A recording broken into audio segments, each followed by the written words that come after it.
All right, so here are my solutions to the hands-on exercises. 12:57 a.m. I'm rocking it. We already saw this one in the New York Times, and you can pause the video if you want to take another gander at it. So here's the second one, and I said this is up here in Nav, and I just made this all one section, and I made each of these a section. And this one here, I drew it out, but I didn't add anything there. I would make that an aside because it falls into that advertisement sort of category that an aside can also hold, and it's over on the side. So that made sense to me to make that an aside. I just didn't label it there. And these are all sections because they do not stand on their own. And it's kind of like, even if this was a newspaper, here's the automobile section. Here's the Times Magazine section. It is a newspaper. I don't know what I'm talking about. It's the New York Times. Here's the Times Insider section. Here's another aside, another ad. And then down here, I made this the footer. And having the nav in the footer could go either way. If you look at the documentation on that, it says, and we'll learn this further in, but it says that often with the footer, you have navigation there, so you don't necessarily need to include it. I'm not going to go dig for it, but somewhere in there, heck, I'm going to go dig for it.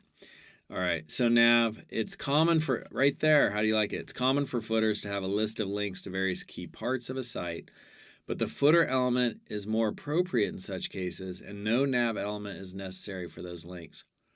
And that's from the W3. So w3.org, HTML semantics, that's like getting even lower to the metal when it comes to documentation. All right, I have no idea where I was right there. Cool. So that's that nav could stay or go. And then I did all these H1s, H2s. You'll understand that a little bit more. I know I was asking you to kind of do stuff. You didn't totally, some of the stuff you haven't been introduced to yet, but you were introduced to the footer.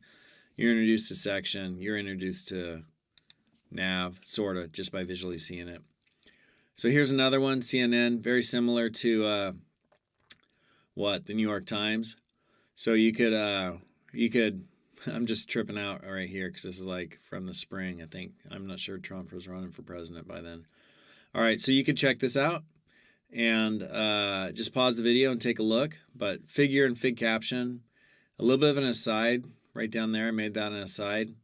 And some of the stuff I'd have to think about it a little bit more. I just kind of shot from the hip. So I'm not sure if I would stick with that as my ultimate decision, having that as an aside. Christie, no major damage in New Jersey, digging out, astronaut.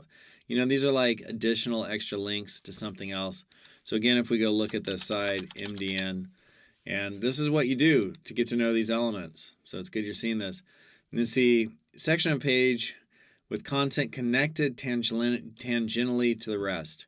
So I'd say that this content is tangentially connected to the rest right here, right? Record snow, no damage in Jersey, digging out, astronaut spots, blizzard, one happy panda, photos. So that's all snow related stuff. It's tangentially related.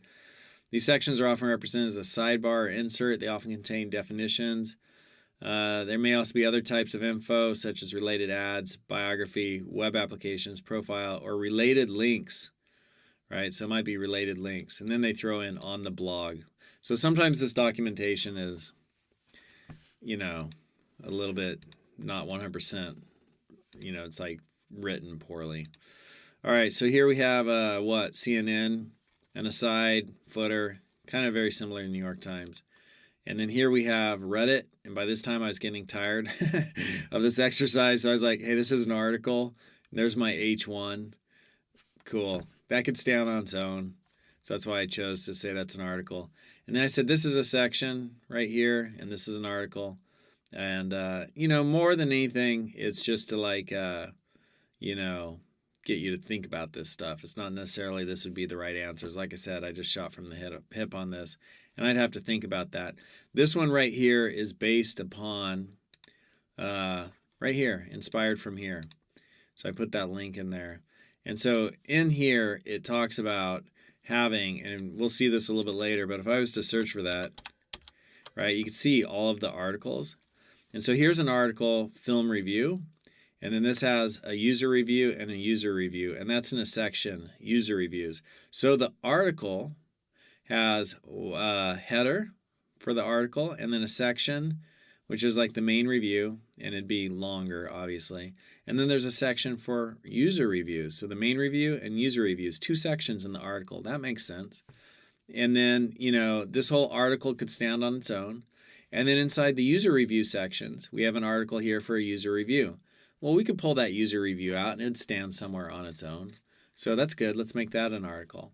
But you can kind of see the thinking there.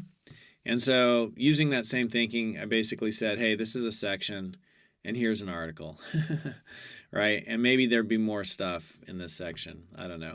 I think this is actually a funny post from Reddit. It was Ask Me Anything with an astronaut in space at the International Space Station or whatever it's called. And they asked him, why are your arms always folded? And he said, because you don't have gravity, so it's weird to have your arms floating around. Anyhow, you could read it. I want to read it, actually. Wow, this is something I'd never consider. I just thought you were being gangsta. As if living in space for 300 days isn't gangsta enough. He's an original no-G gangsta. He's 0G, dog. The no-G OG. I thought that was funny. All right, so those are my solutions to the hands-on exercises semantic HTML. And in the next couple of videos, we've kind of just taken a shot from the hip, seeing if we could kind of like, hey, look, header, footer, understand that just from the outset. In the next couple of videos, we are going to explore each of those HTML elements in depth and learn their nuances.